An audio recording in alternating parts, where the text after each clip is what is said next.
नमस्ते dear students, welcome to all. स्वागत है आप सभी का पीटी एजुकेशन पे।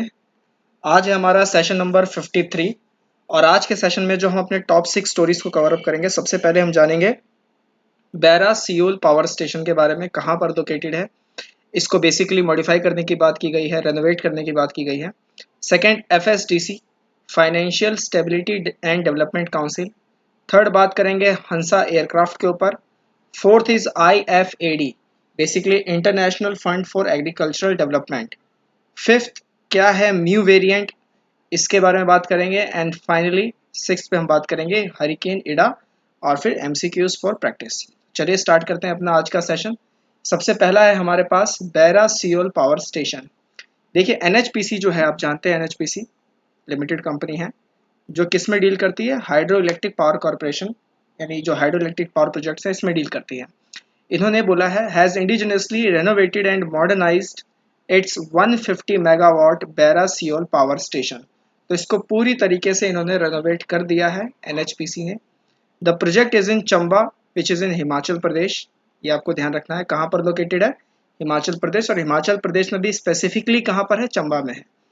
The Barra Siol Power Station is NHPC's first power station, which was under commercial operation since 1st April 1982 and had completed its useful life of 35 years. The life of Barra Siol Power Station has now been extended by another 25 years. तो अगले 25 साल तक अब ये काम जो है बिल्कुल सही रहेगा, चलेगा। NHPC की अगर हम बात करें तो it is an enterprise of central government incorporated with an objective to plan, promote and organise and integrated and efficient development of the hydroelectric power in all aspects। कब स्टैब्लिश किया गया था, तो 1975 में स्टैब्लिश किया गया था। Besides hydroelectric power, the company has expanded its objects to include other sources of energy like solar, geothermal, tidal, wind, etc। इन सब चीज़ों में भी जो है अब कंपनी जो है अपने पाँव पसार रही है, एक तरीके से आप कह सकते हैं। They are going to expand themselves। At present, NHPC is a mini Ratna category 1 enterprise of the central government with an authorized share capital of 1,50,000 million rupees। Right, तो ये इनका शेयर कैपिटल है। इसमें बस खाली आपको ये जानकारी रखनी है कि ये मिनी रत्न कैटेगरी 1 में आता है। तो बैरा सियोल पावर स्टेशन कहाँ पर है दोस्तों, ये है आपके हिमाचल प्रदेश, वो भी स्पेसिफिकली कहाँ पर, चंबा में। चलते हैं दूसरी स्टोरी की तरफ। FSDC financial stability and development council. हाल फिलहाल जो वित्त मंत्री हैं, कौन है करंट वित्त मंत्री, उसका नाम आप जरूर बताइए। पहला क्वेश्चन है आपका, who is the current finance minister of India. तो जो वर्तमान में जो वित्त मंत्री है उन्होंने 24वीं मीटिंग को चेयर किया है। किसके, FSDC की जो 24वीं मीटिंग हुई थी। Basically FSDC is a non statutory apex council constituted by executive order in 2010। तो ये एक गैर वैधानिक काउंसिल है। FSDC पे अगर हम बात करें, it works under the ministry of finance. Raghuram Rajan committee जो 2008 में बनी थी ऑन फाइनेंशियल सेक्टर रिफॉर्म्स, इन्होंने प्रपोज किया था कि आप FSDC को क्रिएट कीजिए। आपके पास कोई ऐसी काउंसिल होनी चाहिए, एक ऐसी परिषद होनी चाहिए जो वित्तीय स्टेबिलिटी, स्थिरता को लेकर काम करे, उसके विकास को लेकर काम करे। इसमें कौन कौन शामिल होते हैं, basically it was chaired by finance minister and its member include the heads of all financial sector regulators. जैसे RBI के जो हेड होंगे वो होंगे, सेबी के होंगे, PFIDR के होंगे, एडा के होंगे, फाइनेंस सेक्रेटरी होंगे, secretary of department of economic affairs होंगे, secretary of department of financial services होंगे, चीफ इकोनॉमिक एडवाइजर होंगे, secretary of department of electronics and information technology, chairperson of insolvency and bankruptcy board of India and the revenue secretary. तो इतने बड़े बड़े लोग, इतने बड़े बड़े नाम इसमें शिरकत करते हैं।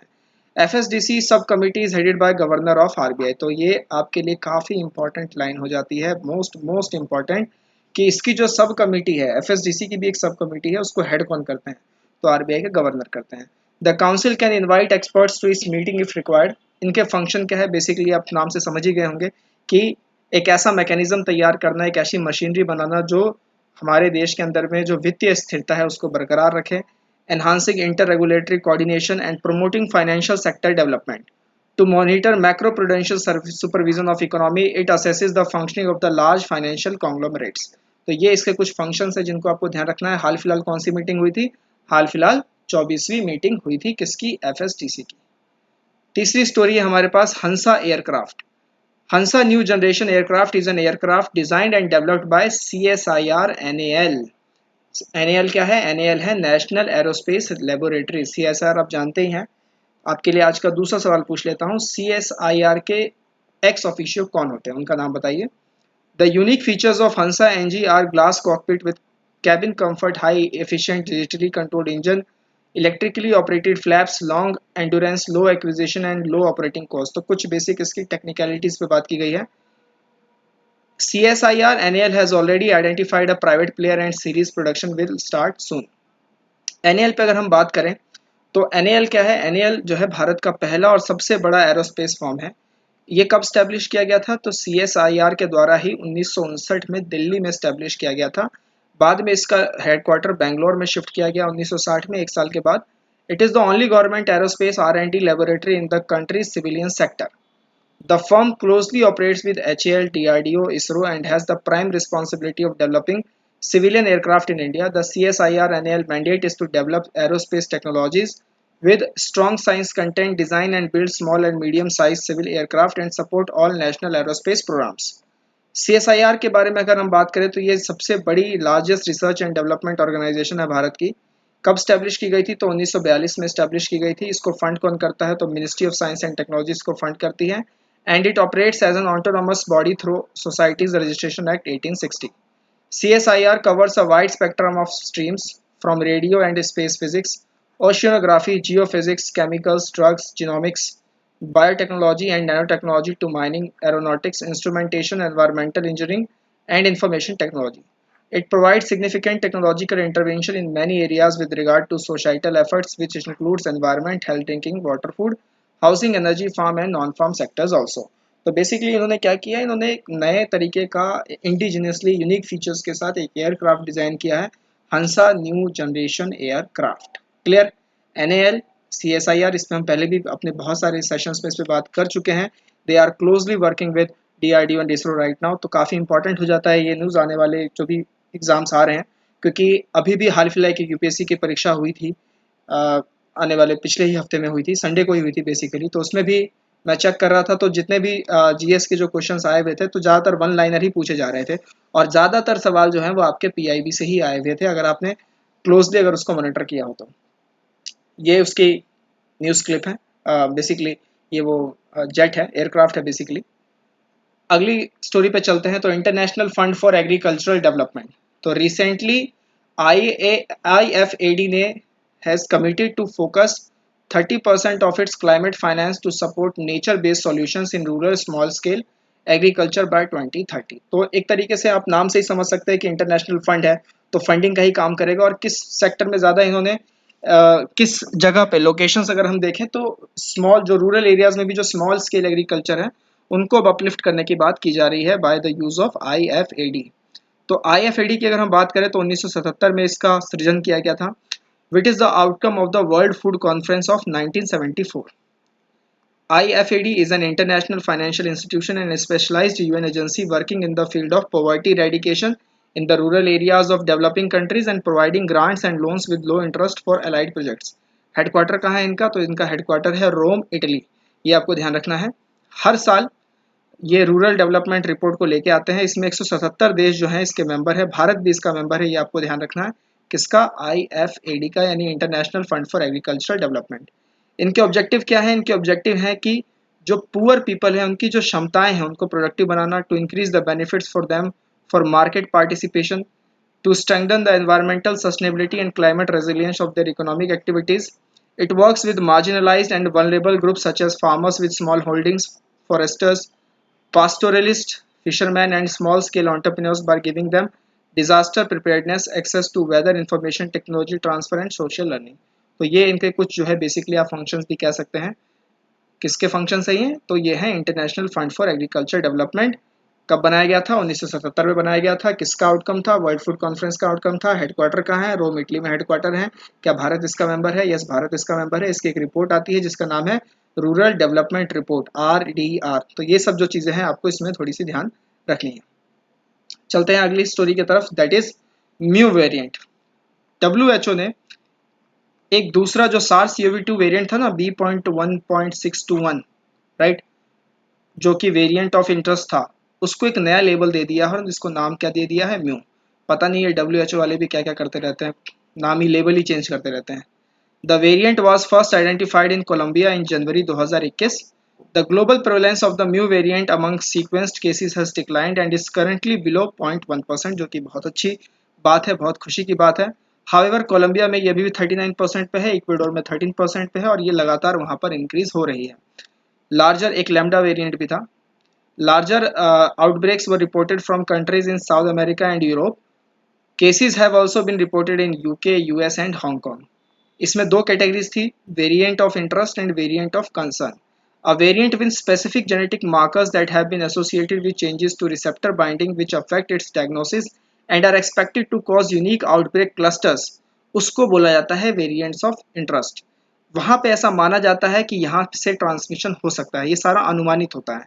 It is classified based on factors such as genetic changes that are predicted or known to affect virus characteristics such as transmissibility, disease severity, immune escape, etc. It represents a lower level of concern than a variant of concern. तो VOC से थोड़ा सा नीचे ही आता है, lower level पे आता है variant of interest. Variant of concern की अगर हम बात करें तो there is an evidence of an increase in transmissibility, more severe diseases. It is known for its significant reduction in neutralization by antibodies generating during previous infection or vaccination, reduced effectiveness of treatments or vaccines और diagnostic detection failures। जैसे इसमें आ गए आपके alpha, beta, delta, मतलब ये जो होता है इसमें अब इसको जो भी है आपका जो मतलब आउटब्रेक आया है, आउटब्रेक हुआ है, उसको फिर कम करने की बात इसमें जो है की जाती है। यहाँ पे जो मतलब आप सैंपल देख पाएंगे, प्रूफ देख पाएंगे कि हॉस्पिटलाइजेशन में काफ़ी ज़्यादा मतलब मरीज आ रहे हैं, मौत ज़्यादा हो रही है, तो फिर वो वेरिएंट ऑफ कंसर्न की कैटेगरी में आ जाता है। क्लियर है? तो म्यू वेरिएंट जो है वो किसको लेबल किया गया है, B.1.621 को। क्लियर? चलिए आगे चलते हैं। अगली स्टोरी है हमारी हरिकेन इडा। हरिकेन इडा हाल फिलहाल न्यूज़ में था। एक लैंडफॉल हुआ था यूएसए में, और यूएसए में कहाँ पर, लुजियाना में, Louisiana. It is an extremely dangerous category 4 storm and one of the most powerful storms ever hit to the US. Hurricanes are the biggest and most violent storms on the planet. Tropical cyclones or hurricanes use warm, moist air as fuel and therefore form over warm equatorial water. ये line आपकी बहुत ही ज़्यादा important है, ये आपको ध्यान रखना है कि जो हरिकेन्स होते हैं या ट्रॉपिकल साइक्लोन्स होते हैं, बेसिकली इनके अलग अलग नाम है। टाइफून्स भी इनको कहा जाता है, विली विलीज भी इनको कहा जाता है। तो ये किसका यूज़ करते हैं फ्यूल के तौर पे, तो वार्म एंड मॉइस्ट एयर का, और उसके बाद फिर वार्म इक्वेटोरियल वाटर पे ये अपने आप को फॉर्म करते हैं।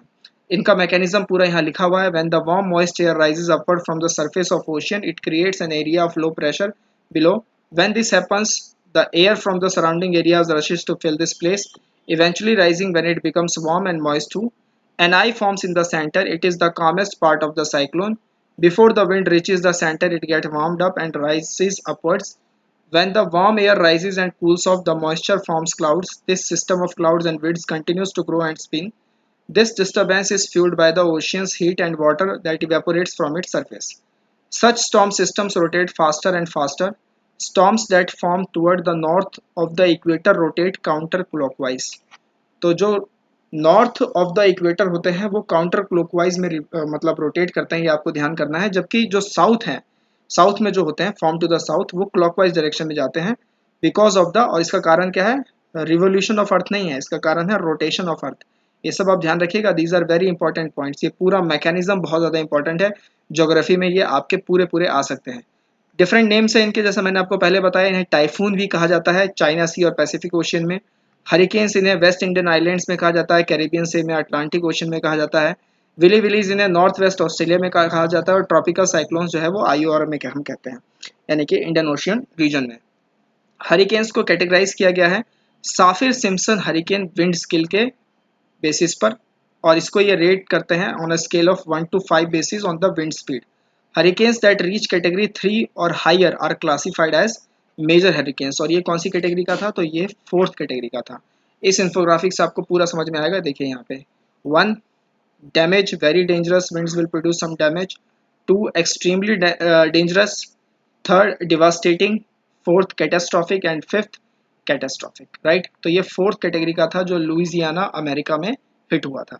राइट, तो 5 कैटेगरी होती है, और इस कैटेगरी का ये जो विंड स्केल है इसका नाम क्या है, Saffir Simpson hurricane wind scale. तो आपको ये ध्यान रखना है हरिकेन इडा कहाँ पर आया था, इसका मैकेनिज्म क्या है, और हरिकेन्स को क्या क्या कौन कौन सी रीजन में क्या क्या नाम से कहा जाता है। इससे मैच द कॉलम के क्वेश्चंस भी आपके बन सकते हैं। एक तरफ टाइफून्स होंगे और एक तरफ उनके रीजन के नाम होंगे कि हरिकेन्स को किधर क्या कहा जाता है। क्लियर? आइए देखते हैं एक बार फिर से अपने सारे हम आज का जो हमने सारा पढ़ा। पहला हमने पढ़ा बैरा सियोल पावर स्टेशन, दूसरा financial stability and development council, Hansa aircraft, IFAD, mu variant and hurricane Ida. चलते हैं अब एमसीक्यूज की ओर। पिछले सेशन में जो हमने सवाल लिए थे उसका आंसर देने का समय आ गया है। सबसे पहला क्वेश्चन था हमारा, सोला फॉरेस्ट कहाँ पे पाया जाता है? So the correct answer here is western Ghats. Western Ghats में जो है सोला फॉरेस्ट, और ये कौन से रीजन में ज़्यादातर होता है? तो बेसिकली ये लोकेटेड है केरला में, ये मैक्सिमम है। बाकी तमिलनाडु में भी थोड़ा सा ये इसमें ये मर्ज है, इसको देखा गया है। सेकेंड था हमारा, जो अभी चाइना ने नया रेल लाइन ओपन किया है that give access to the Indian Ocean. इसमें देखिए पहला जो स्टेटमेंट है कि ये चाइना को इनेबल करता है to tranship cargo from Singapore port via Myanmar. दूसरा, it will significantly reduce the time needed to import cargo to landlocked Yunnan province. तो दोनों ही स्टेटमेंट यहाँ पे बिल्कुल सही है। So correct answer here is option C.